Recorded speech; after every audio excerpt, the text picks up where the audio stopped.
Assalamualaikum pertama-tama untuk saudara ibu dan bapak.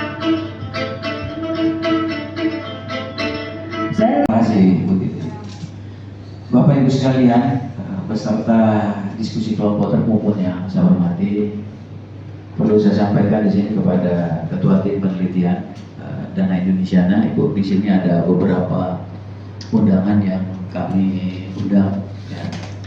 Ini tidak banyak, tapi ini isinya macam semua ini. Ya, ini bukan omong-omong, ini kelas berat semua, ini ahli-ahli budaya, pemain dan pelaku. Jadi yang pertama, sebentar, karena ada beberapa kepala dinas pariwisata yang dalam hal ini untuk provinsi diwakili oleh Mas Gauri, ya, beliau yang ada di sebelah kanan. Ini ya, antropolog potensial Kalteng kita ya. Tepuk tangan untuk Mas Gauri sudah bergabung. Terima kasih Mas Gauri. Kemudian juga untuk yang nomor 2, Kepala Dinas Pariwisata dan Olahraga Kota yang diwakili oleh Ibu Marti. Oh, ini mohon maaf Ibu, ya itu yang di belakang Ibu Murni. Selamat datang, selamat bergabung Ibu. Kemudian yang ketiga, Ketua HISI Komisariat Kalimantan Tengah Ibu Alif Nur Rahma. Ya, terima kasih Ibu yang juga sekaligus panitia dalam hal ini. Dan yang keempat, Asosiasi Tradisi Lisan Kalimantan Tengah ATL, ini masih Bu Sanjaya Usop ini. Nah, ini juga pemuda generasi budayawan kita juga ini. Kemudian dari DAD Provinsi Kalimantan Tengah, satu orang, ini Mas Radar, ini dosen, tokoh masyarakat dan juga budayawan. Nah, jadi beliau ini sering mengadakan ritual tiwa ya, Mas Radar. Nah, di beberapa event besar beliau sering ketemu. Kemudian Dewan Kesenian Kota Palangkaraya yang diwakili oleh Mas Beni. Nah, ini juga manggung di mana-mana ini tuh Mas Beni, Ben Aurel. Terima kasih Mas Ben yang sudah mewakili Mbak Sofia. Kemudian yang ketujuh, Aliansi Masyarakat Dayak Kalimantan Tengah. Biasanya ini Bang Lucun Umar nih. Beliau kelihatannya berhalangan karena memang usia beliau lumayan. ngomong sebagainya. Jadi si Pak budaya dan pariwisata kota lagi di jalan. Oke, OTW.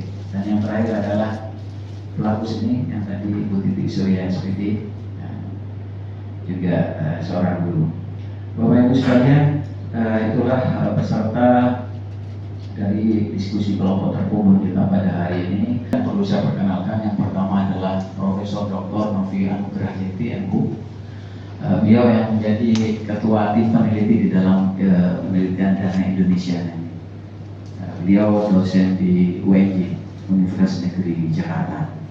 Kemudian didampingi oleh dua Andes Bapak Sudartomo Makarius dari Universitas Sarjana Biata Mahasiswa di Jakarta. Beliau di samping yang selalu mendampingi ketua tim dan sudah berpartisipasi, berkolaborasi lama dengan kita. Dan selanjutnya saya Bapak M. Yusuf, beliau adalah jadi tingkat pendekar sastra yang turun ke bawah ya, melihat saudara-saudaranya. Jadi ini bukan tamu, tapi lebih pada silaturahim keindonesiaan untuk melihat bagaimana suara-suara sastra, tradisi lisan dan manuskrip. Karena tema kita pada hari ini adalah optimalisasi pengembangan sastra dan industri kreatif berbasis tradisi lisan dan manuskrip. Saya sedikit memberikan pengantar sebelum kita berikan kepada ketua tim peneliti sastra di sini. Kalau menurut general perspective itu all of the thing which is written is literature, kan gitu ya. Jadi segala sesuatu yang ditulis itu adalah sastra. Walaupun memang itu terlalu luas, nah kemudian dipecah. Kata orang tradisi lisan, ya kami ini sastra tetapi khusus untuk yang tuturan dan cerita-cerita dongeng dan sebagainya. Dia memisahkan diri menjadi tradisi lisan. Nah, orang-orang filolog juga tidak mau kalah ya, kami ini hanya menganalisis tentang naskah-naskahnya saja. Nah, jatuhlah kemudian filologi dan yang dikaji adalah manuskrip. Nah, sekarang tiga aspek ini menjadi objek kajian dari tim penelitian pada hari ini. Jadi bagaimana mengoptimalkan tiga aspek itu, tetapi diintegrasikan di dalam industri kreatif. Karena kita selama ini mungkin bersastra, tapi ini mohon maaf ya, tidak berkorelasi dengan kesejahteraan. Ya, bersastra, makanya banyak sastrawan pelaku seni kurang sejahtera itu karena tidak mampu. Kayaknya Mas Ben tersenyum kalau saya ngomong. Kerasa ya, nama mamanya kan kebetulan polu itu ya, jadi sering gitu. Upang waliu maneweng kayu hari, jalan tiang ngasih danu. Nah, saya kan itu ya, tampak tarik pusat itu ya. Nah itu setiap hari saya dengarkan, nah saya hafal juga ya. Betul ya, tapi khasanah sastra kita itu gila banget. Saya aja mendengarkan yang tadi itu, mungkin kalau kita tiap hari mendengar biasa saja ya, tapi kalau kita resapi itu luar biasa ya. Sampai mic-nya aja tadi nggak mau itu bisnis banget gitu. Itu nggak bisa lah kita secara nalar. Baik, itu pengantar kecil dari saya, namun lebih jauh akan disampaikan oleh Ketua Tim Peneliti, yaitu Profesor Dr. Noviano Gradikti, MHum, Fakulti. Silakan. Terima kasih. Bismillahirrahmanirrahim. Assalamualaikum warahmatullahi wabarakatuh. Pertama, saya mengucapkan terima kasih yang sangat mendalam kepada Bapak Ibu Udana, karena pada hari ini kita bisa bertemu dan berkenalan. Dan saya dan kawan-kawan ini baru pertama kali ke Palangkaraya. Suasananya menyenangkan, begitu Bapak Ibu ya. Kalau di situ tuh jembar, kalau bahasa Jawa jembar apa ya, luas. Jadi sepanjang mata memandang itu dedaunan kehijauan danau-danau, kemudian sungai gitu ya, semuanya serba hijau. Nah, terima kasih pada Bapak Kepala Dinas Pariwisata, Budaya, Pemuda dan Olahraga yang diwakili, kemudian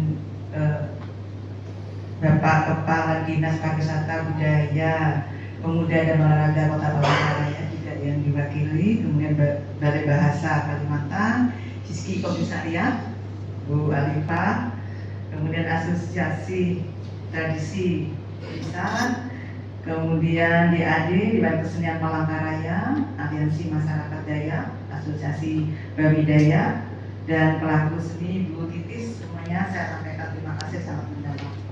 Perkenalkan, kami tim dari Hiski Pusat, begitu Bapak Ibu.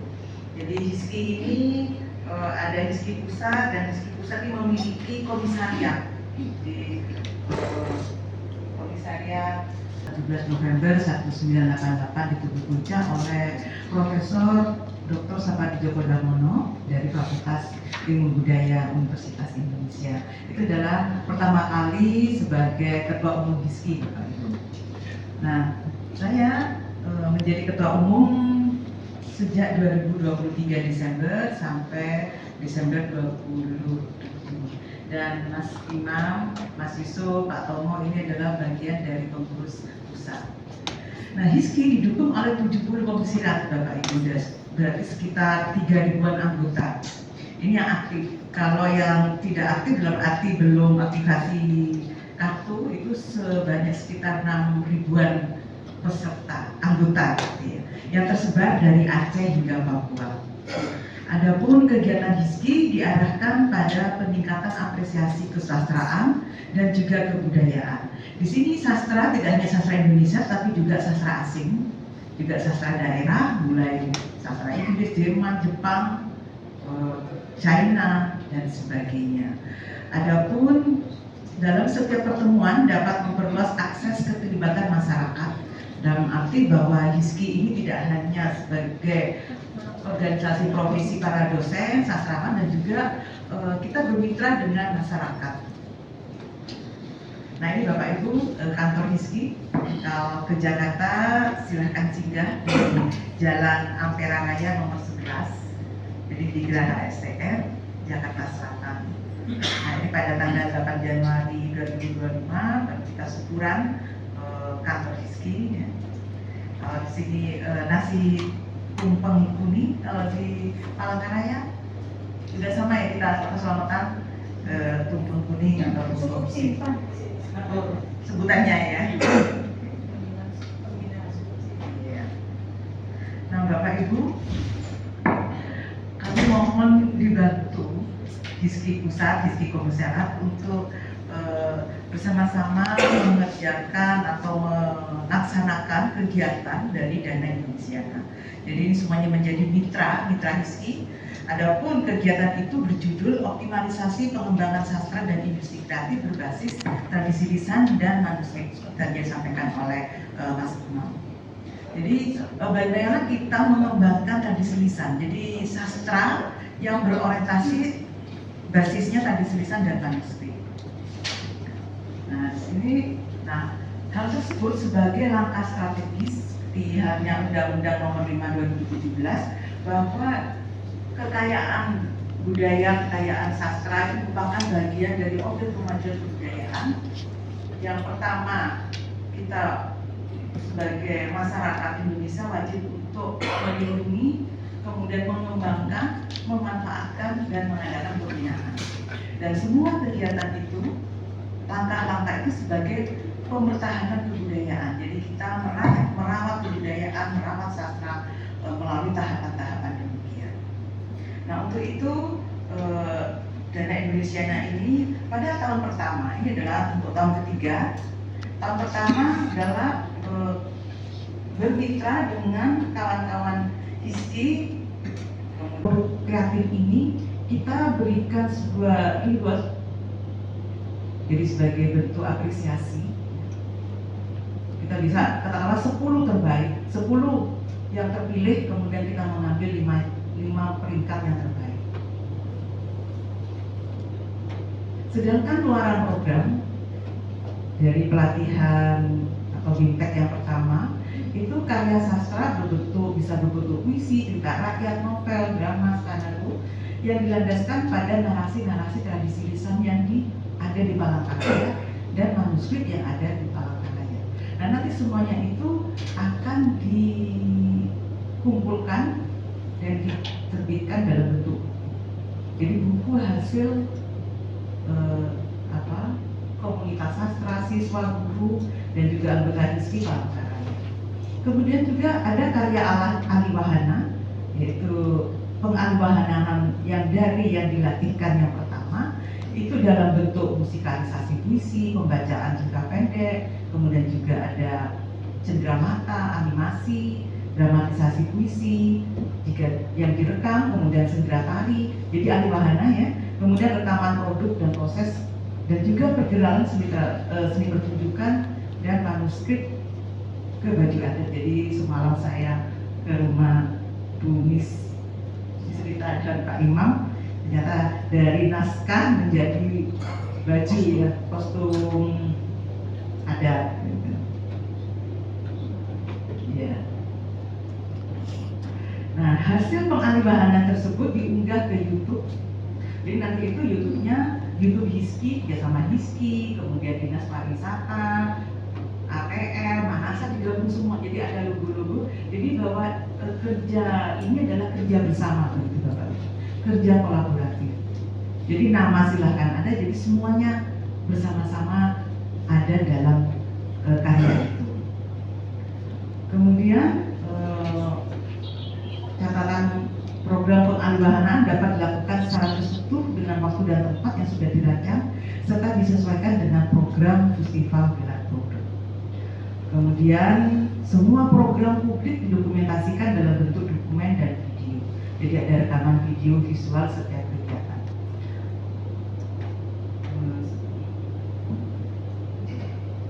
Nah, ini lini masa kegiatan HISKI. Jadi mulai Januari 2025 ada penguatan lembaga, kemudian workshop April, dan gelar produk itu Agustus sampai September. Berbagi informasi bahwa gelar produk yang di Banyuwangi itu akan dimasukkan di dalam Festival Banyuwangi, menjadi bagian dari item Festival Banyuwangi. Jadi nanti kita bersama-sama siang hari ini kita menyepakati apa yang harus dilakukan, apa yang harus dimunculkan, apakah bisa menjadi bagian dari festival, katakanlah festival sastra atau budaya di Palangkaraya atau bagaimana. Kemudian bentuk skrip tunjukkan apa yang akan digelarkan, karena pada gelar sastra atau produk kreatif itu minimal ada 3 kegiatan yang live, Bapak Ibu. Jadi misalkan seperti Butitis tadi ya, tapi itu juga ada pewarisannya. Katakanlah Butitis dengan siapa begitu.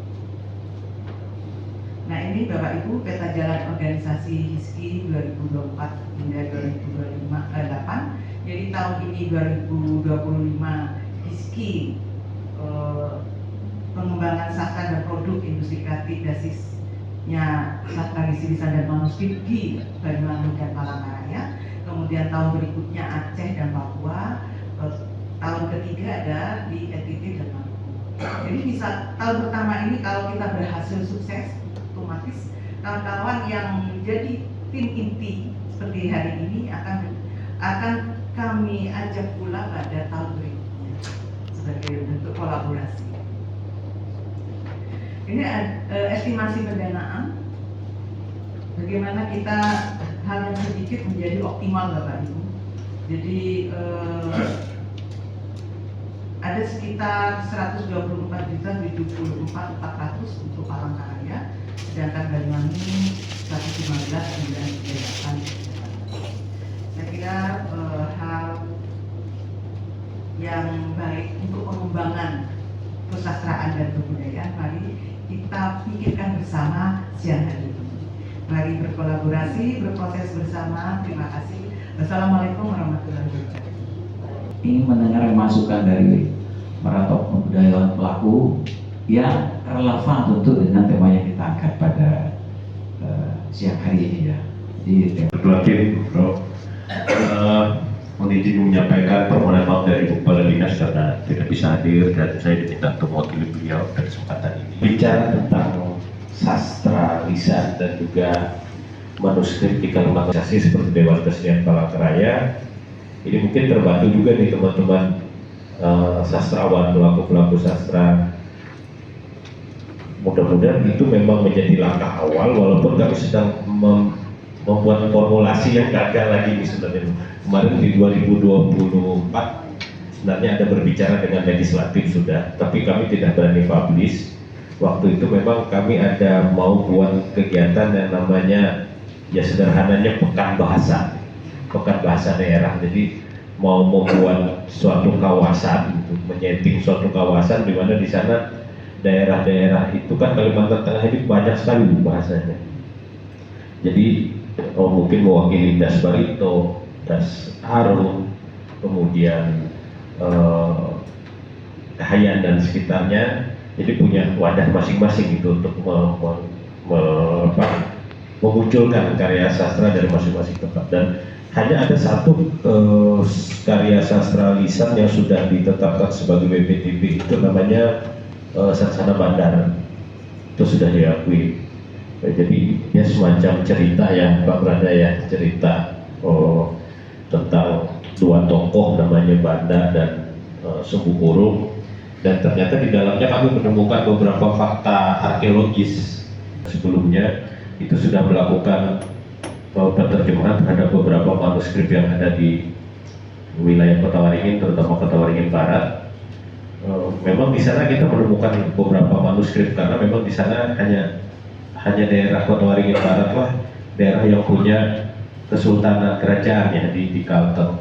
Jadi lumayan ada data. Nah, sedangkan untuk wilayah tengah dan sampai ke timur, kelemahan dari Kalimantan Tengah bukan kelemahan ya, tapi itulah ciri masyarakat kami bahwa tidak ada aksara yang kami gunakan.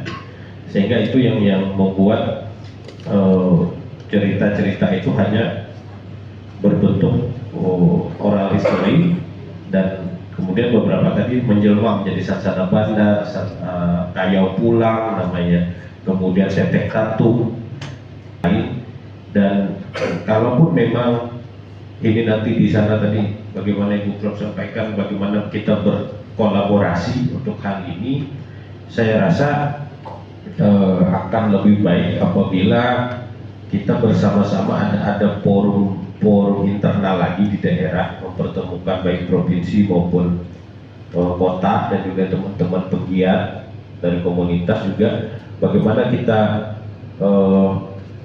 bertemu untuk misalnya kan teman-teman seperti DKPR, mereka membuat sentra tari berdasarkan cerita-cerita masa lalu dan sebagainya. Sudah ada alih wahana tadi, sudah ada memang alih wahananya. Cuma apakah kemudian pengalihan itu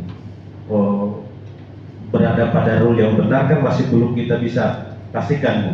Karena kita berusaha bagaimana suatu cerita oral history itu menjadi kebanggaan, menjadi identitas yang tidak bisa terlepas dari orang Kalimantan Tengah. Jadi kegiatan yang seperti yang disampaikan tadi itu kami rasa, dan pimpinan juga dalam hal ini kepala dinas juga berpesan sebenarnya ada momen-momen tempat kita bersama di Semarang.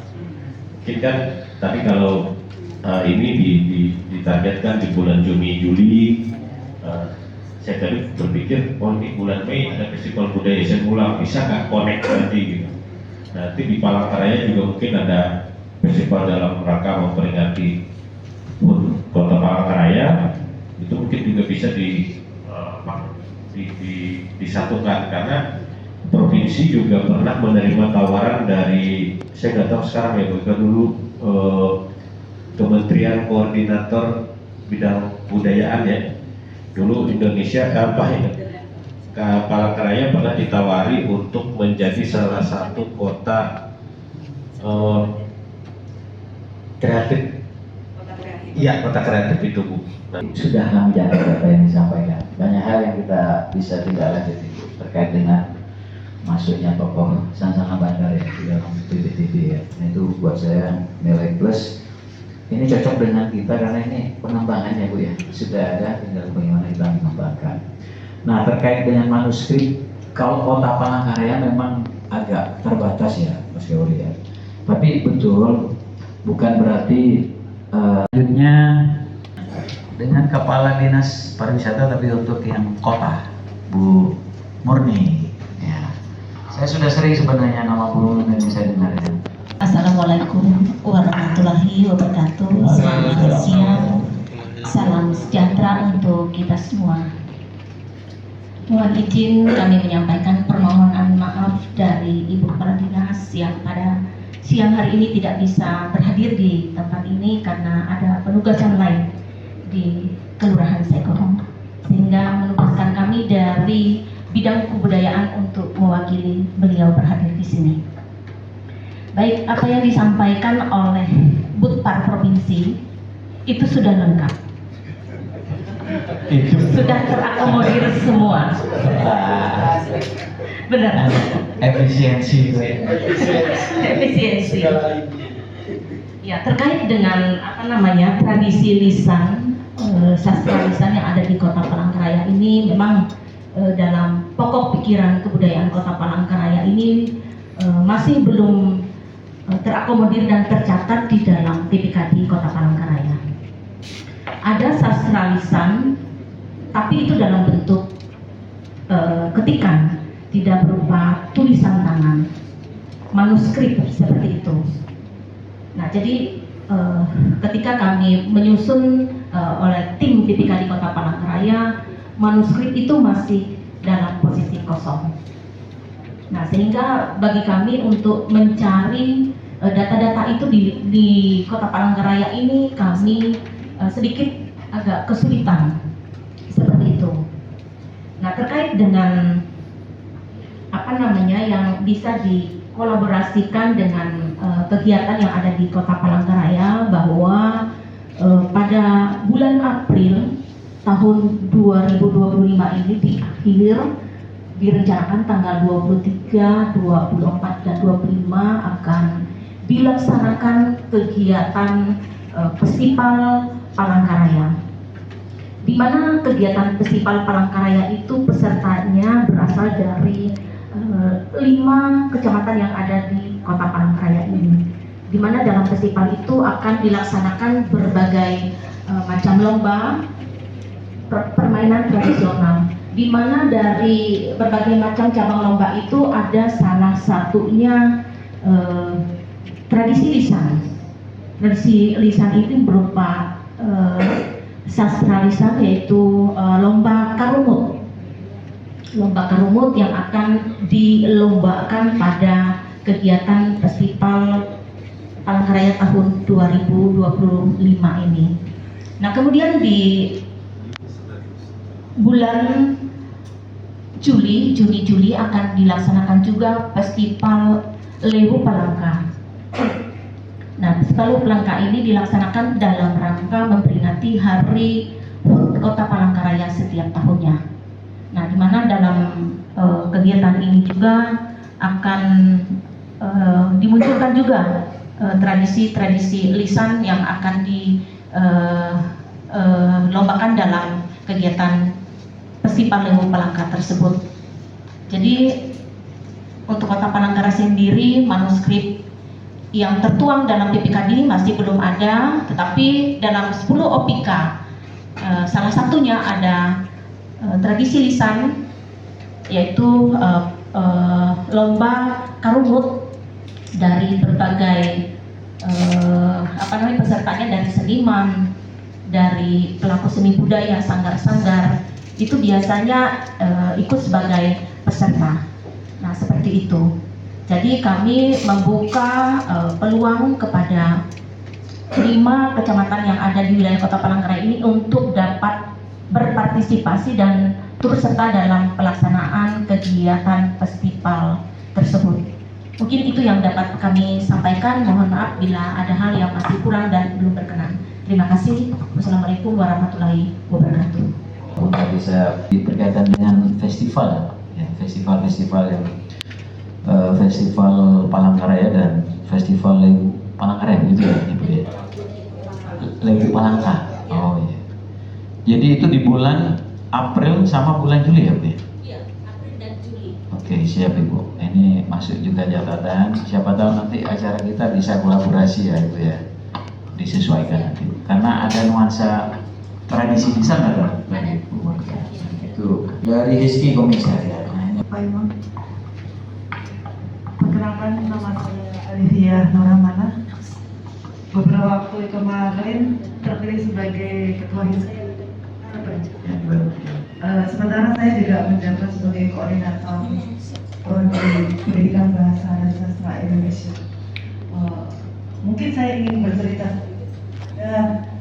Salah satu mata kuliah di program studi kami Bu ada pementasan, penyutradaraan, dan sebagainya ya. Sehingga mahasiswa di sini harus mementaskan sebuah naskah. Tapi kalau mementaskan dari ini ya sastrawan-sastrawan yang terkenal kan agak rumit juga ya, harus izin dan sebagainya. Sehingga mahasiswa kami, karena ini masih lingkup kampus ya, mengambil cerita rakyat, kemudian dibuat naskahnya, kemudian dipentaskan. Jadi itu pementasan itu biasanya memang setiap akhir semester karena itu mata kuliah ya.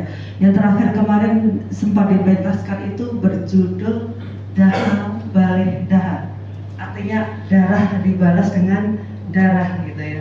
Biasanya itu menggambarkan kondisi real di Kalimantan Tengah tentunya ya. Untuk penelitiannya biasanya juga bisa mengambil dari budaya-budaya daerah. Misalnya mengenai makna-makna simbolik. Ukiran batang garing itu adalah ukiran, terus dialih wahanakan menjadi batik. Nah, cuma batik ini kan batik misalnya contohnya motif batang garing. Nah, motif batang garing ini dia ada macam. Saya pernah ada ukiran itu emas, apa namanya? Dia membuat ukiran-ukiran. Terus juga tenun batik ada manik-manik, ada teman dia membuat manik-manik. Sudah ada apa tuh saluang, ya, saluang, terus ada kayak wadi, ada apa yang bisa di ini. Terus kalau untuk apa ini seni pertunjukan juga kemarin kan Dinas Pariwisata ada ritual apa itu batu bawi ya, kemarin tampil itu. Nah itu memang kita ada festival Isen Mulang Bu. Nah cuman ini kan bagus Bu, ada aliansi kan, jadi kita itu bagaimana sih menampilkan industri kreatif berbasis tradisi lisan dan manuskrip ini. Dan karena memang kebudayaan Dayak itu kan lisan, dia kadang setengah lisan Bu, jadi ada lisannya, ada artefaknya. Jadi seperti karumut itu atau apa itu kan ritual, seperti ritual nyadiri, ritual apa memapas lewu itu ya ada mantranya, ada apa, ada juga sesajen-sesajennya. Dia selalu. Mas Ridwan itu cerita kaitan dengan warisannya Damang Salilah ya, karena saya baca punyanya Sahar itu dia banyak dapat dari Damang Salilah ya, Ngaju Dayak Religion itu. Jadi 2006 saya sempat ngobrol dengan ayahnya dulu, diskusi terkait dengan apa oposisi binernya Levi Strauss waktu itu 2006 saya dengan beliau ngomong itu ya saya ngobrol itu terus nanya naskah-naskah itu. Jadi memang sebenarnya kalau batang garing dari tuturan diukirkan terus di apa namanya itu yang jawet itu lalu kemudian dibatikkan sekarang itu. Jadi dia sudah dialihwahanakan 3 kali sebenarnya. Ya, cuman naskah dari Damang Salilah itu sebenarnya banyak. Saya nggak tahu mungkin masih ada atau gimana. Saya berharap ceritanya itu. Tapi tadi ada pohon hayat, ada balanga, ada garanto gitu ya, motif-motif berkaitan dengan Dayak. Kemudian kalau di Kalimantan Timur itu ada tekumen namanya. Tekumen itu kalau mau masuk rumah nanti ada hewan biar kalau masuk itu dia hati-hati gitu. Jadi kalamakara kalau dalam tradisi Jawa, kalau mau masuk kita ke Borobudur itu kan kalamakara. Nah di Dayak juga ada. Ternyata konsepsi kita itu sama Nusantara itu. Saya sempat ketika diskusi bicara tentang ngaju ngawa ngampuliwa dengan beliau itu. Jadi konsepsi tentang apa namanya, konsepsi kiblat papat limo pancer itu sama itu dengan ngaju ngawa ngampuliwa itu. Waktu itu ya bicara bukunya Sahar. Baik, terima kasih Mas Lingwa mewakili ATL dari DAD Provinsi Kalimantan Tengah. Masih dari Dewan Adat Dayak Provinsi Kalimantan Tengah untuk bisa hadir dalam kegiatan ini. Di prinsipnya Dewan Adat Dayak sangat mendukung hal-hal yang menyangkut dengan adat budaya tradisinya, karena memang tugas dari Dewan Adat Dayak juga menjaga, melestarikan budaya tradisi masyarakat adat Dayak khususnya Kalimantan Tengah. Kalau bicara tentang sastra lisan, manuskrip dan lain-lain, bahwa di Kalimantan Tengah ini banyak sebenarnya Bu, karena kita 14 kabupaten kota masing-masing memiliki tradisi lisan masing-masing sesuai bahasanya, sudah sampaikan tadi oleh rekan-rekan semua. Tapi kesulitan kita sampai sekarang masih belum digali maksimal. Hanya sebagian, paling-paling kita mengenal berkali karumut, saksana dan lain sebagainya. Sebenarnya banyak tradisi lisan yang masih belum tergali dengan luasnya wilayah kita, kendala macam-macam. Salah satu kendala juga karena menyangkut kepercayaan. Karena sebelum kepercayaan yang lain masuk ke Pulau Borneo, ada satu keyakinan yang dulu dibuat bermacam-macam namanya, masing-masing terserah siapa yang mau ngasih namanya.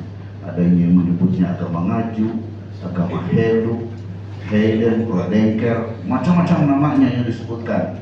Tapi mereka tetap melaksanakan kearifan lokal leluhurnya, dilestarikan dari dulu sampai sekarang.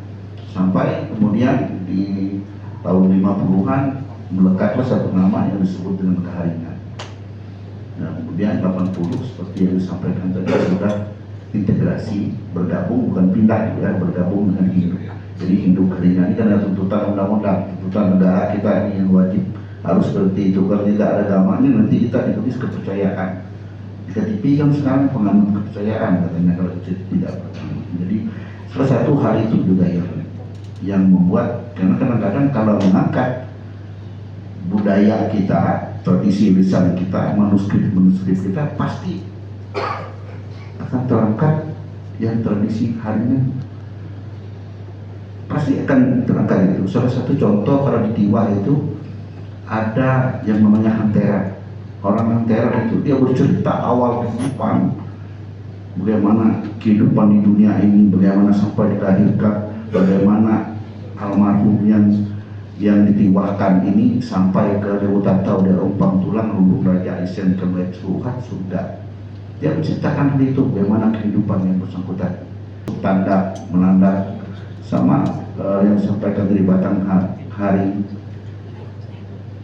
itu hanya ada tandanya, sudah berubah dia kali, kemudian diaplikasikan oleh masing-masing orang dengan cara dia berpikir, gambarnya seperti ini, baik di atas, karena itu muncul pada saat Tuhan langit ke langit menyampaikan pesan suci. Terima kasih Mas Warga, dan selanjutnya Dewan Kesenian Palangkaraya. Wah, ini menuju apa, seni yang berkelas sekarang ini. Ini motonya. Dipersilakan Mas Benny. Baik, terima kasih Mas Imam. Salam kasih sayang untuk kita semua. Menyikapi pertemuan kita pada hari ini, mohon izin saya mewakili ketua saya Dewan Kesenian Palangkaraya itu Bu Chris Sofia. Selama ini tiga tahun ini secara pribadi saya punya karya itu selalu memfokuskan karya saya itu identik dengan namanya STEM. Dulu STEM, STEM ya, Sains, Teknologi, Engineering, Matematika. Nah, ternyata perkembangannya sampai di negeri luar lah, itu ditambah A, STEAM. A itu art. Ternyata kuncinya itu di STEAM itu Sains, Teknologi, Engineering, art, seninya, baru matematika. Nah, 3 tahun ini Sendratari produk unggulan Kalimantan Tengah yang benar disampaikan disebut Pak itu kan produk di bawahnya ada UPT Taman Budaya. Kebetulan lagi Bu, UPT Taman Budaya itu saat ini masuk 5 besar, bahkan dikategorikan terbaik kelas Indonesia. Akreditasnya A terbaik. Kita lagi ngejar untuk Museum Balanga sekarang. Jadi A sudah Taman Budaya. Sekarang tugas kita di manuskrip dan sastra yang berhubungan dengan ternyata lemahnya di mana? Ternyata di museum kita. Aset-aset berharga di sana perlu kita kejar. Dan juga saya adalah wakil ketua 2, wakil ketua 1 kan Bang Imam. Saya di bagian kebijakan, riset dan hukum, kreatif, inovatif. Kalau Benny secara pribadi itu sudah kita jalankan. Ada karya saya yang berhubungan STEM tadi, kembali Benny ceritakan, itu berhubungan dengan memang manuskrip dan sastra. Ternyata kami seorang koreografer, bahkan penata musik, kami itu lebih cerdas atau lebih smart itu karena mengulik supaya nggak salah. Benar. Jadi karya kita ini selama ini kita nggak mau sembarangan, ayo keluar. Jadi Benny sampai ini lebih ke inovatif dan kreativitas. Makanya lebih banyak ternyata kami mengulik. Tahun pertama karya Benny itu kan Saluang Murik tuh. Saluang Murik itu fenomena alam yang terjadi satu-satunya mungkin di Sumatera atau di Kalimantan kan. Ikan yang waktu musim hujan dia migrasi itu. Itu orang panen. Orang yang musibah kena musibah, justru kami malah kena berkah, kena berkat gitu loh. Dapat ikan yang banyak bisa dijual di mana-mana. Orang musim banjir kan cemplung semua. Nah, itu karya Sendratari kami tuangkan dengan fenomena alam. Gimana sih? Enggak mesti Sendratari selama ini kan yang hadir. Terima kasih Bu, untuk sementara itu dulu. Banyak hal yang tadi disampaikan. Berikutnya Hidayah, ini Bu Mila, silakan. Assalamualaikum warahmatullahi wabarakatuh. Tapi selamat mengatai, salam sujud kalian yang melempah adu kata lima bacurang kasaruga basi jadi bataan.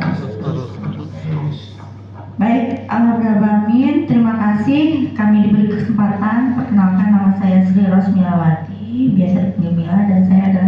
sekretaris dari Asosiasi Bawi Dayak Kota Palangkaraya yang mohon izin mewakili Ibu Ketua yaitu Ibu Dr. Miss Rita sendiri yang ada di sini gitu ya. Dan juga sama Pak Imam juga sudah tidak asing lagi karena sering berkolaborasi dengan kami juga Asosiasi Bawi Dayak gitu ya. Dan saya mungkin lebih ke ini ya, langsung saja memberikan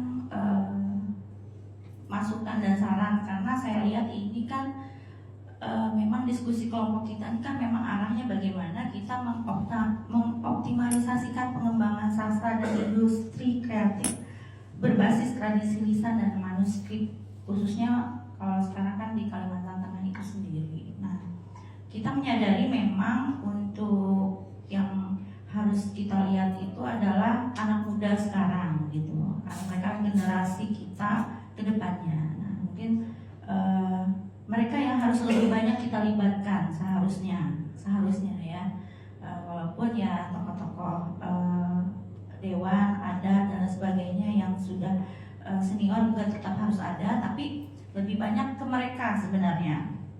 Dan juga karena apa, mereka ini kan anak-anak sekarang ini kan mereka kita tahu ya, mereka tuh sebenarnya kreatif gitu, cuma bagaimana kita mengasahnya saja. Seperti saya kan kebetulan saya juga mengajar di Universitas Muhammadiyah Palangkaraya, saya di dosen ilmu komunikasi dan saya mengajar mata kuliah film sinematografi juga.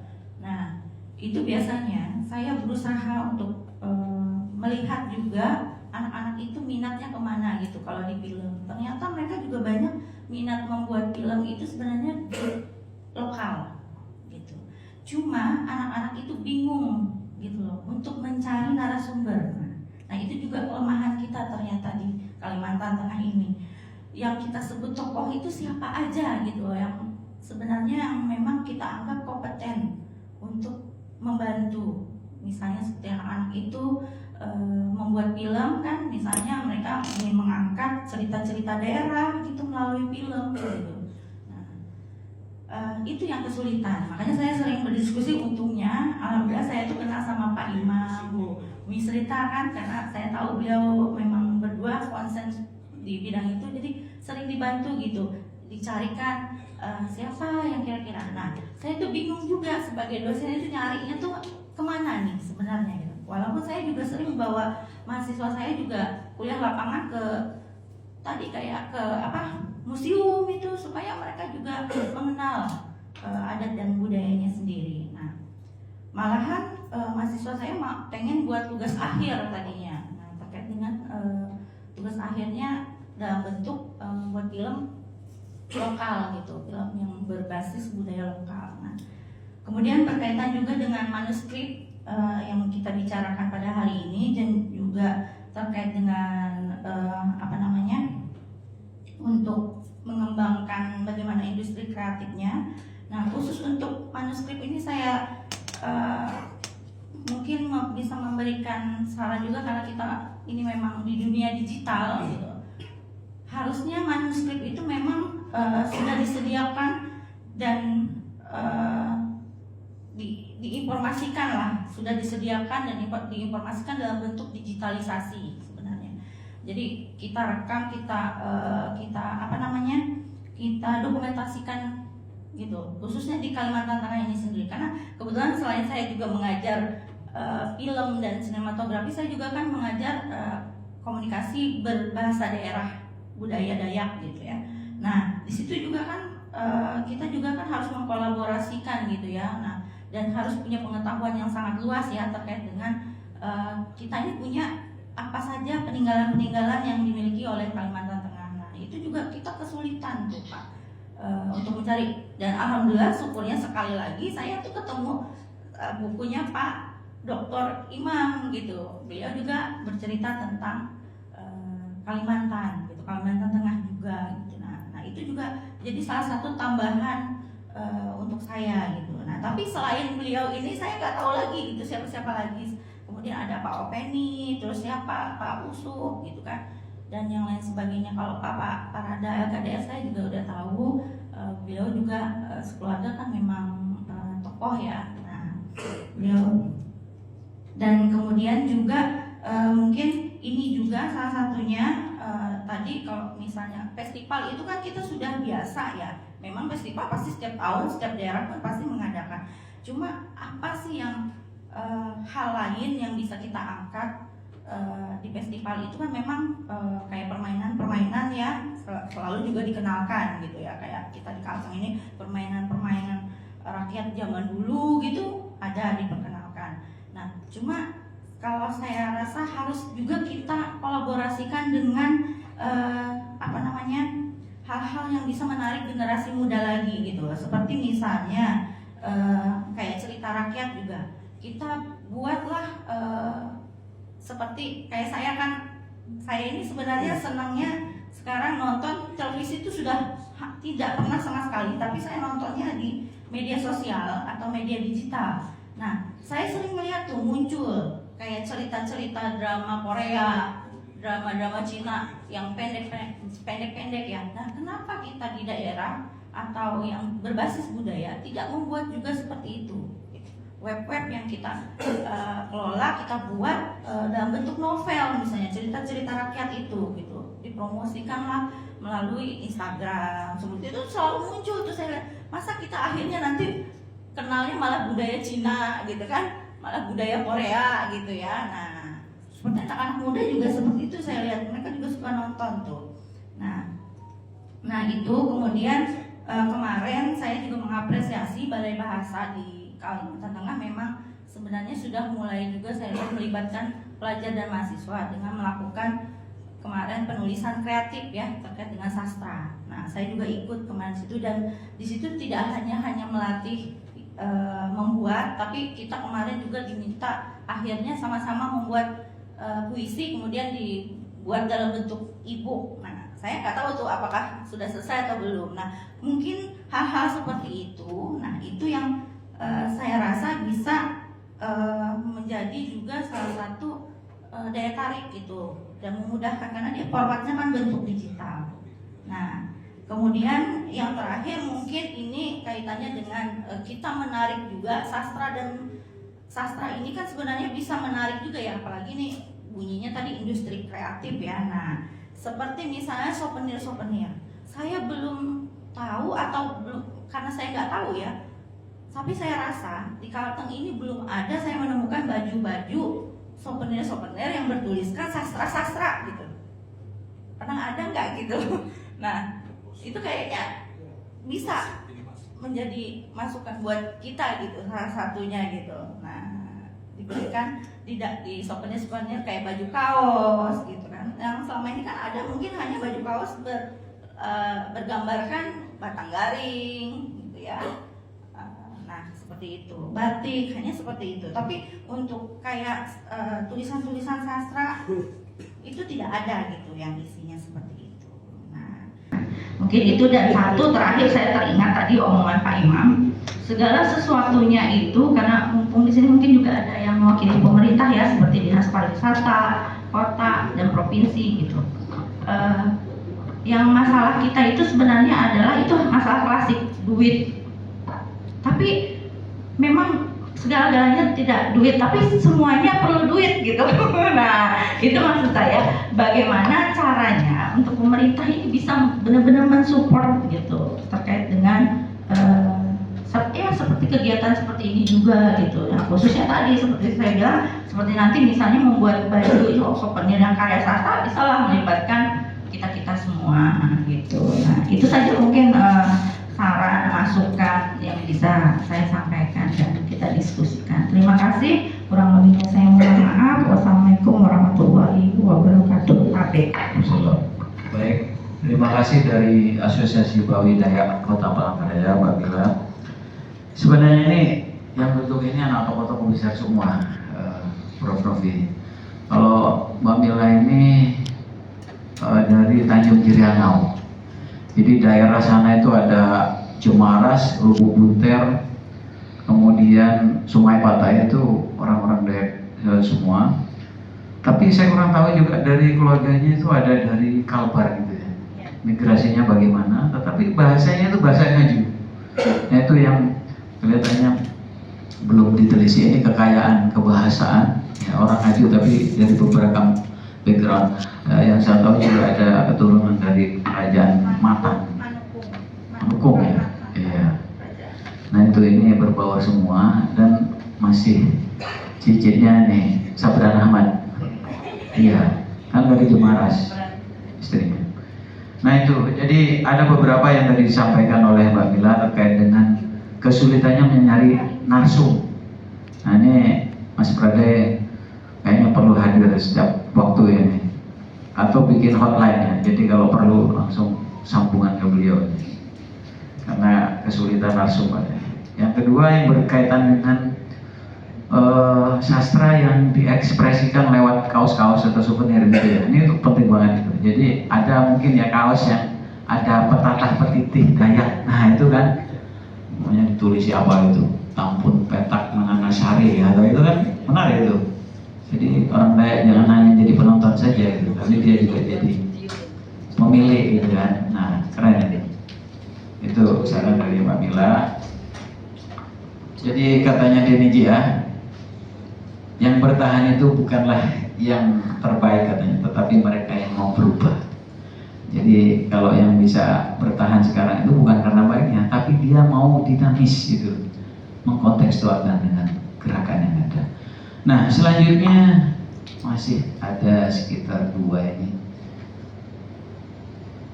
Nah sebelum masuk ke yang terakhir ke Bu Titi Surya, ini dari Balai Bahasa, Pak Yu untuk menyampaikan apa kira-kira yang berkaitan dengan gerakan yang sudah dilakukan oleh Balai terkait dengan konservasi, revitalisasi bahasa dan sastra. Dipersilakan Pak Yu. Baik, terima kasih Pak Imam. Selamat sore Prof. Novi, Bapak Ibu dari tim Dana Indonesia. Saya Yohanes dari Balai Bahasa Provinsi Kalimantan Tengah. Keseniannya yang seperti karumut namanya Japen Bakumpai namanya. Dan saya juga sudah mencoba untuk menciptakan Japennya sendiri meskipun dalam bahasa Indonesia, dan sudah melantunkannya, mencoba karena saya sudah merevitalisasi bahasa daerah yang ada di Kalimantan Tengah. Ini ada 8 bahasa. Sementara karena di Kalimantan Tengah ini sebenarnya lebih dari 20 yang sudah dicatatkan di Kementerian Pendidikan, itu ada 26 bahasa. Karumut, pidato, mendongeng, terus puisi, ada 6 yang kita melalui 6 mata makanya itu 6 itu semuanya kita laksanakan dalam bahasa daerah. Terima kasih. Terima kasih Pak Yu. Jadi kalau kesempatan kepada guru untuk menyampaikan beberapa hal, silakan Ibu. Selamat sore untuk kita semua. Mohon izin Ibu Prof. Novi dan tim Pak, dikenalkan saya Ibu Mardiana Laminitija. Saya guru di SMA Negeri 3 Palangkaraya Pak. Pada masa itu ada mata pelajaran mata lokal dan Kota Palangkaraya, Resik Paleu Palangka. Salah satunya tadi saya lihat ada tradisi lisan atau karumut. Nah mudah-mudahan nanti Bu, kami berharap banyak pelajar mengikuti lomba ini, karena memang itu saja Pak Tommy masukan dari saya. Terima kasih, salam Pancasila. Ya, terima kasih Bu Mariana. Mungkin dilanjutkan kalau memang ada Pak Ade. Ya, sedikit langsung mengerucut. Baik, saya Ahmad dari Putra, saya pendidik guru di SMP Islam Darussalam. Anak sekarang ini dia ulu itah, tapi dia tahu bahasa itah. Ya, terima kasih. Baik Mas Adi, saya turut senang tadi. Itu lanjut, nah terakhir di Pamungkas dari Bu Titi Surya, pengaruh dan juga sekaligus pelatih dan juga guru SD. Wah ini jawabannya banyak. Silakan Bu Titi Surya. Ya. Terima kasih kepada Bapak Imam yang sudah memberikan kesempatan kepada kita. Assalamualaikum warahmatullahi wabarakatuh. Pentingnya dulu lah. Balik, jangan tadi mundur. anu biasa di majar sana penting nah. Bahkan karumut bahasa Indonesia. Kenapa kita melakukan sebuah karumut itu sesuai dengan tempat, dan karena bapak-bapak yang dari Jakarta mungkin tidak mengerti bahasa Dayak, ya, makanya saya bawakan tadi dengan bahasa Indonesia. Terus itu saja Pak. Terima kasih. Wassalamualaikum warahmatullahi wabarakatuh. Ini pamungkas yang betul-betul pamungkas. Jadi closing statement itu nggak perlu serius. Jadi apa yang gue sampaikan tadi, dan setelah kita mendengarkan dari sekian peserta partisipan yang hadir dalam diskusi kelompok terkumpul pada sore hari ini, maka di hasil akhir nanti akan ada penetapan yang kira-kira mana yang diprioritaskan untuk diambil ditindaklanjuti. Untuk itu saya berikan waktu kepada Pak Dr. Andes Sudartomo Makarius untuk menyampaikan. Dipersilakan Pak. Terima kasih. Assalamualaikum. Waalaikumsalam warahmatullahi wabarakatuh. Saya menyimak kata demi kata apa yang disampaikan oleh Ibu Sofa pada acara siang sampai sore hari ini. Dan ini sungguh membahagiakan kami dan juga memperkaya pengetahuan dan skill kami karena tadi baru sekali ini saya sampai di Kalimantan Tengah, di Palangkaraya Raya khususnya, dan mendapat banyak informasi dan kekayaan budaya yang luar biasa yang bisa dikembangkan untuk kegiatan kita bersama. Nah, tadi sudah kami sampaikan, jadi sudah diberi pengantar oleh Prof. Novi bahwa akan ada 3 kegiatan berikutnya. Penulisan kreatif berbasis tradisi lisan dan manuskrip. Nah, tadi tradisi lisan di Palangkaraya ini luar biasa kaya, dan hampir setiap suku atau subsuku itu memiliki histori, memiliki dimensi kesejarahan masing-masing, sehingga itu menjadi harta yang luar biasa.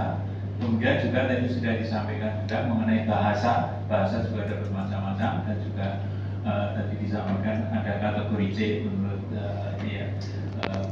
itu C itu kajiannya juga masih kurang, dan penggunaannya itu juga tidak menyeluruh. Maka ini tadi sudah diperjuangkan bagaimana supaya penggunaan itu semakin banyak.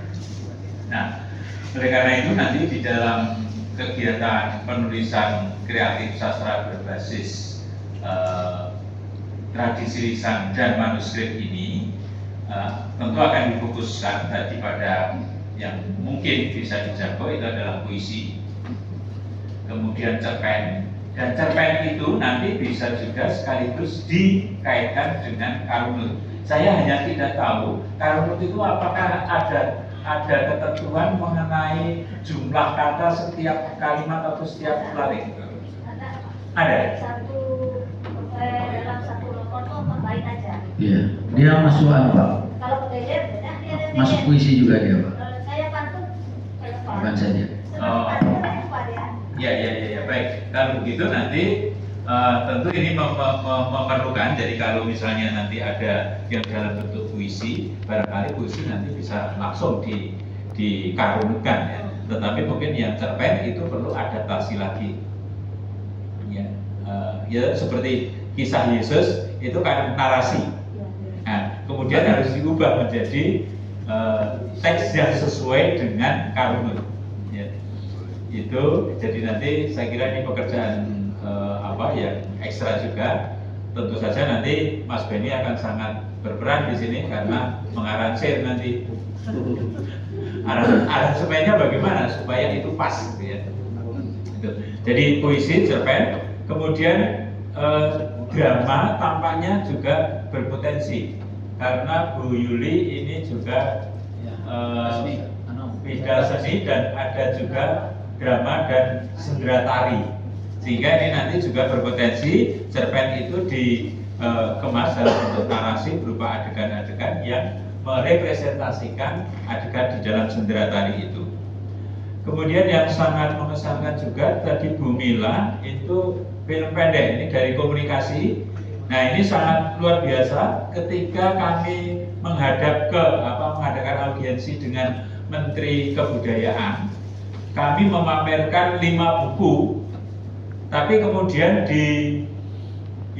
tidak dikritik, tetapi ya sebaiknya tidak cukup hanya berhenti di buku. Waduh, agak kok tidak cukup sampai di buku, padahal kami akademisi gitu, sombongnya gitu.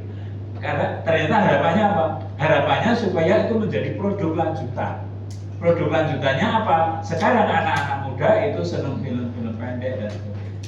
Jadi tidak senang membaca yang buku tebal batal, tetapi menikmati. Nah ini maka kemudian Pak Menteri itu supaya juga dilatihkan pada anak-anak itu untuk penulisan skenario. Maka barangkali ini, saya tidak tahu di program seni Bu Yuli sudah ada belum penulisan skenario. Masih kayak kalau di musik membaca partitur, kalau yang di dramanya telah naskah drama. Oh, jadi belum sampai skenario. Ya, jadi agaknya ini rahasia kami sebetulnya. Ya ini bocorannya. Ini harapan dari Menteri Kebudayaan itu supaya sampai ke penulisan skenario, karena sekarang banyak televisi swasta yang menayangkan sinetron-sinetron yang skenarionya itu kejar tayang. Ya. Maaf, saya paling tidak senang kalau ada tokoh tokoh sinetron itu dimatikan. Itu saya paling tidak senang. Tapi banyak dimatikan karena apa? Itu paling gampang. Mematikan tokoh itu paling gampang. Tetapi menghidupkan tokoh ini yang harus perjuangan. Betul ya Mas Benny? Bu Mila? Iya. Ya, jadi ini maka nanti barangkali juga Bu Mila di kampusnya nanti bisa juga mengembangkan di program studi komunikasi ya, itu bisa juga dikembangkan penulisan skenario. Barangkali itu nanti akan bisa mewarnai penulisan skenario yang berkualitas. Ya. Ini jadi maka tadi ada puisi, cerpen, kemudian drama, mungkin juga drama itu nanti kaitannya juga dengan sendera tari. Kemudian yang berikutnya adalah skenario, sehingga nanti hasil karya sastra yang bisa kita publikasi bersama itu adalah puisi, cerpen, drama, dan skenario. Itu untuk produk sastranya. Begitu ya Bu Novi, Pak Yusuf, Pak Imam. Siap ya. Nah kemudian sekarang produk kreatifnya. Produk kreatif itu turunan dari produk sastra tadi. Dari skenario itu nanti akan ada produk turunan berupa film pendek, atau mungkin kalau ya pendek itu bisa 10, 15 atau sampai 30 menit, tapi itu ya cukup mahal memang, terutama proses editingnya dan sebagainya. Karena saya membayangkan biasanya anak saya kalau ngedit itu sampai lembur luar biasa. Tapi saya kira ini kalau ini kerja bersama, saya kira itu akan menjadi lebih ringan. Jadi film pendek. Kemudian yang kedua tadi sangat menarik juga yang disampaikan oleh Mas Benny, kemudian Pak Prada itu ukiran-ukiran yang kemudian dialihwahanakan menjadi batik. Nah saya kira ini batik ini nanti kaitannya dengan ada batik, kemudian ada souvenir, kemudian juga tadi ada yang alihwahana juga menjadi kaos. Ya, jadi itu nanti artinya di situ yang digali itu bukan hanya lukisannya, bukan hanya hiasan-hiasannya, ukirannya, tetapi juga ungkapan-ungkapan yang ada di dalam bahasa-bahasa Dayak. Jadi karena Pak, ungkapan ini merupakan kristalisasi dari kearifan masyarakat yang diformulasikan secara verbal. Dan itu kadang-kadang saya sangat heran karena misalnya saya pernah mendengar ungkapan dalam bahasa Dawan ini di Timur itu ada meu ate tah onusit, jadi bekerja seperti hamba, makan seperti raja. Dan itu hanya ada di Dawan sana, di tempat lain tidak ada. Dan masing-masing pasti memiliki kekhususan semacam itu. Di Dayak pasti ada kekayaan yang luar biasa dari situ. Karena apa? Disesuaikan biasanya dengan lingkungan alam, sosial, dan juga budayanya. Jadi yang itu yang di Dawan itu daerahnya itu daerah kering, daerah pegunungan. Nah sementara di sini daerah yang cukup banyak air. Nah pasti ada banyak ungkapan juga yang berkaitan dengan air. Saya hanya menduga, betul ya? Ya ini kecurigaan saja. Kemudian jadi batik, kemudian souvenir, kemudian kaos-kaos souvenir yang lain. Kemudian itu mengungkap, menggali dari ungkapan-ungkapan, termasuk tadi yang sudah disampaikan oleh Bu Novi, itu di Banyuwangi itu dia bangga menggunakan kaos itu Banyuwangi Kota Santet. Iya, itu menjadi aksesori kaos, ya. Luar biasa. Hanya santet di Banyuwangi itu leksikon di sana. Jadi santet itu berbeda dengan sihir. Kalau sihir itu mematikan, jadi itu yang kriminal. Nah sementara kalau santet itu pengasihan. Jadi kalau saya kecewa, kalau dikecewakan, nah saya balas ya. Santet. Nah jadi itu tidak mematikan, tapi hanya untuk lucu-lucu, untuk ganggu-ganggu kayak gitu. Itu lucu ya. Serius mengerikan.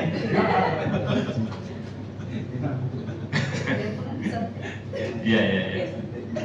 Nah kemudian yang tadi dibawakan oleh Bu Titi luar biasa ini Karunut. Nanti itu kaitannya nanti dengan ada puisi, ada cerpen. Kemudian nanti Bu Titi tinggal mengadaptasi bagaimana kalau itu diiringi musik kemudian dilantunkan secara berirama dan bernada dengan tempo dan aransemen yang tertentu. Nah itu saya tidak tahu, itu urusannya Bu Titi dan juga Mas Benny ini yang dirasa mengaransemen. Itu jadi Karunut itu menjadi produk juga nanti, dan itu berpotensi juga nanti untuk dipresentasikan pada gelar atau dalam festival sastra itu. Kemudian berikutnya digitalisasi sejarah. Nah ini dari Pak Prada tadi, saya kira itu luar biasa. Tadi sudah menyampaikan bahwa masyarakat adat kita itu terbuka untuk bisa menyampaikan informasi itu. Nah ini saya kira berpotensi itu digitalisasikan supaya itu bisa diketahui oleh banyak orang sehingga masyarakat luas itu semakin banyak yang tahu. Paling tidak secara nasional dan juga pada taraf global itu nanti terutama untuk para diaspora ini jadi masyarakat Dayak diaspora itu yang ada di, kan tidak hanya di Indonesia saja tapi juga ada yang di luar negeri. Biasanya orang-orang yang di luar negeri itu kalau rindu pada kampung halaman itu, saya ingat ceritanya Pak Amin Rais itu ketika kuliah di Amerika itu membawa kaset-kasetnya, ketika itu yang dibawa itu adalah ini cerita siapa ini? Basio. Jadi Basio itu pelawak di Yogyakarta bahasa Jawa. Nah itu dibawa kasetnya itu. Ketika rindu kampung halaman itu dia nyetel kaset Basio itu. Nah sekarang itu tidak perlu membawa karena itu sudah bisa diunggah di YouTube, kemudian bisa di setel di mana saja, bahkan dengan menggunakan Android itu bisa dimanapun kerinduan itu muncul dan atau ada waktu luang itu sambil menunggu itu. Nah kesempatan itu kita berikan dengan mendigitalisasikan tadi fenomena-fenomena, cerita-cerita kepahlawanan, juga kasih sayang, demikian juga perjuangan, demikian juga keunggulan, keluhuran dari budaya atau kisah-kisah dari masyarakat lokal di Palangkaraya, khususnya di Kalimantan Tengah pada umumnya. Saya kira itu, barangkali Bu Novi akan menambah atau Mas Yusuf. Iya, selamat sore. Assalamualaikum warahmatullahi wabarakatuh. Salam sejahtera untuk kita semua. Saya ingin menambahkan saja bahwa pertama adalah saya banyak belajar. Saya mendapat banyak informasi dan pengetahuan, kekayaan tradisi lisan dan manuskrip di Kalimantan Tengah ini. Itu yang pertama. Kemudian yang kedua, tentu saya sangat bergembira beberapa hal, yaitu bahwa program publik yang sedang kami inisiasi ini melalui HISKI pusat dan nanti pelaksanaannya melalui HISKI Komisariat Kalimantan Tengah, saya sangat gembira. Artinya informasi dari Ibu dan Bapak ini menjadi satu modal yang sangat besar yang bisa dikolaborasikan.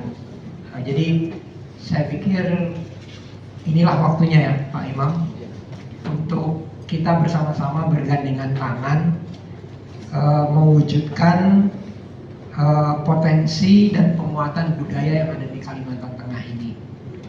Dengan satu hal, saya pikir tadi masukan dari Bu Mila ini menjadi catatan saya yang penting, yaitu bagaimana di dalam proses pelatihan nanti bisa melibatkan anak-anak muda, gitu ya. Ini yang penting. Jadi selain para guru nanti, kemudian komunitas yang ada di Kalimantan Tengah dan juga para siswa, saya pikir ini yang menjadi satu hal yang menggembirakan untuk kami catat bersama-sama, gitu ya Pak Imam. Kegembiraan saya ini satu harapan untuk nanti terwujud di dalam proses pelatihan yang akan dilaksanakan. Terima kasih. Terima kasih Pak Yusuf. Mengucapkan terima kasih pada tokoh-tokoh budaya seni Kalimantan Tengah. Terima kasih atas kontribusinya. Semoga apa yang kita lakukan hari ini berkontribusi, berjasa, bermanfaat untuk kemajuan kebudayaan seni di Kalimantan Tengah.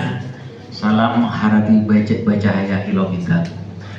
Saya tutup dengan pantun ke Bukit Rawi bersama Aura Kasih. Demikian saya ucapkan terima kasih. Assalamualaikum.